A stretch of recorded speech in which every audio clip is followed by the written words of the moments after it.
All right, that is a song called Stuck Inside from the one and only Sebastian Bach's album Angel Down, my album of the year for 2007. And at long last, the wait is over. Sebastian Bach is joining the Classic Metal Show. How you doing, man? Yeah, right. Dude, first thing I gotta say, Chris, is you have impeccable taste, dude. Dude, I have to tell you, man, it wasn't only me. All of our listeners, we did the whole listener poll and everything, and you were pretty much unanimously number one for 2007, dude. That album fucking smokes. Oh, my Lord. Well, that makes me feel great, man. That's very, very cool. Excellent. And believe it or not, we have not even started to promote the record yet. We're going to go on tour all across the USA this summer. I'm on the biggest tour going out. I'm not allowed to tell you what it is yet, but we will be in Cleveland in June or July.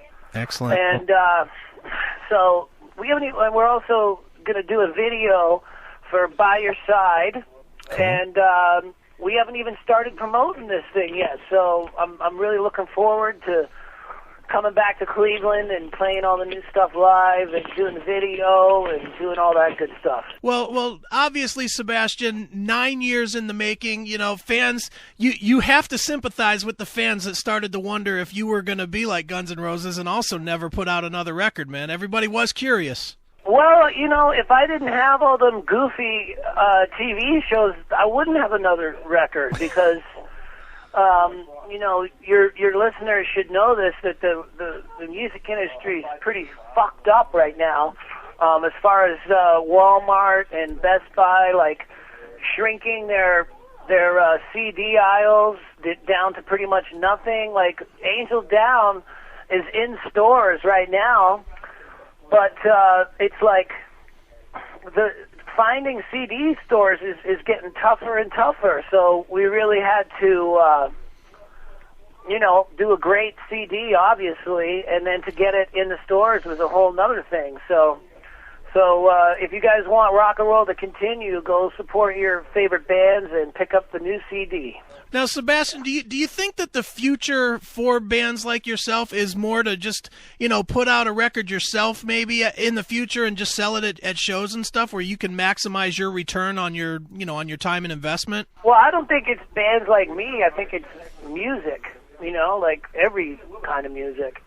It's just that what happened was that technology has outpaced humanity, and it's not just music either. It's movies, TV shows. They're all on the internet for free. So I mean that's if you made tennis shoes for a living, and then you woke up one morning and the headline in the newspaper said, "Starting today, all tennis shoes are free." You'd be like, fuck making tennis shoes. Exactly, dude. I mean, it's just a crazy thing, but the ironic thing is that people love music more than ever. I mean, with your iPod and your iPhone, people love music more than ever. The only crazy thing is like in 10 years from now, what are you going to put in your iPod? Like what? Like... Yeah, no kidding. If there's no CDs coming out, what the fuck are you going to put in there? Exactly, man. Yeah, and I mean, for me, I will always make music because I'm selfish and I love rock and roll. Right. And I make it for me more than anybody. I'm glad that you dig it, and I'm glad that your listeners dig it. That means so much to me. But I make it for me. I make it, because I'm proud of it. And I'll always do that. And, it's always been a fight. It's always been a fight for me. For all time. I've always had to fight for what I believed in, and it's no change. Right. I'm about to do my next CD, and I'm already fighting over that. It's always a big fight. And then when I finish the CD, everybody's like, "Oh, this is great." And I'm like, well, why the fuck do I got to fight to do it? But it never changes. I'm a fighter, so that's a good thing. Well, Sebastian, with Angel Down, man, I think you put to bed a whole lot of rumors that were out there, that came out. I don't want to say from your past band. I just want to say that we're out there in general. Yeah, you could say that. that. That's fine. Well, you know, I don't necessarily remember who said it. I just remember reading everything from you couldn't write songs to you couldn't sing anymore to all that stuff. You clearly put all that to bed. Yes. Well, you know, hang on one sec, dude. Okay. Hey, buddy. I'm live on the radio right now in Cleveland, Ohio. God bless you. All right. Okay. Cool. Thank you. Those guys are liars, for one thing. To say that I don't write songs is such a hilarious thing to say, because all you got to do is look at the back of the record to see who wrote the songs. It's like, it's just, I don't know what to say. Like, when I walk around my house in 1991 with a dictaphone, a little tape deck, and I'm humming the riff to Slave to the Grind into the thing going, here's a cool riff. And then I go into the rehearsal room and I go, hey, play this. Hey, here's the drum beat. Here's the fucking melody. I mean, how the fuck is that not writing a song? It's like, I wrote wasted time every single word in the song. Right. And it's just weird that they would say that, because they know that it's not true. So, I don't know. Here's the deal. Those guys in that band, all they ever say is how much they hate me and they hate the old band and we never got along. So there's a real brilliant marketing strategy.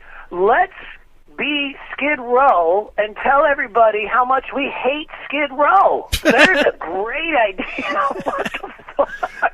I love Skid Row. Like, I am Skid Row. It's like, I can guarantee you, out of all five guys in that band, the original band, I'm the only one walking down the street that people pull their car over and go, hey, Skid Row, motherfucker! Yeah! All right! Yeah, dude! Skid Row! I can guarantee you, none of them get that ever. And I get it everywhere I go until the day I die. Right There's on. people hanging out of their windows screaming Skid Row, walking through the mall, hey, fucking Skid Row, dude. Fucking, I can guarantee you, none of those other guys get that. 100%. Well, and I can't leave the house without that happening at least a couple times a day. well, they're sure not I can't going even go in my fucking driveway without people driving by screaming that shit. Skid Row, dude! Yeah! Well, considering what they've put out their last two records. I mean, you can call it what you want, but all I gotta say is that when you listen to Angel Down, and then you listen to the stuff that they put out without me, you can hear who the rock and roll fan is. Right. You know, I'm not going to release a country single anytime soon.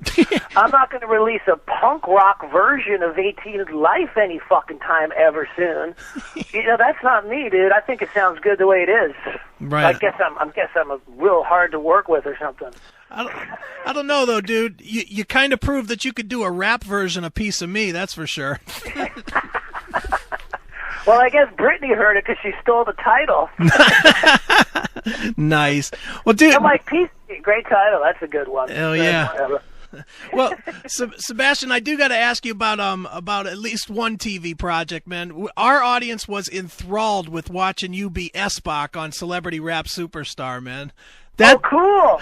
That was just, it was unbelievable for a lot of reasons. One, you were the only true performer on the stage. You know, and that's cool. My mom told me that that her favorite thing on the MTV message board, because she would go to the MTV message board after an episode, and she laughed. She called me up and she goes, "This is my favorite post." It says, "I don't know who this tall blonde guy is with the long hair, but he shouldn't be on this show because he already knows how to do this." Right. Well, I'm like, yeah, I do. If there's one thing I know how to do, it's get on a stage and kick fucking ass. That's right. Well, I've been doing it all my life. I hear you. Well, were you upset, Sebastian? Were you upset when they took you off the show but left Kendra, who could never get one line out, on the show? Yes, I was. I'm not going to lie to you. Yeah, I was upset. Yep. I definitely don't blame I was. you.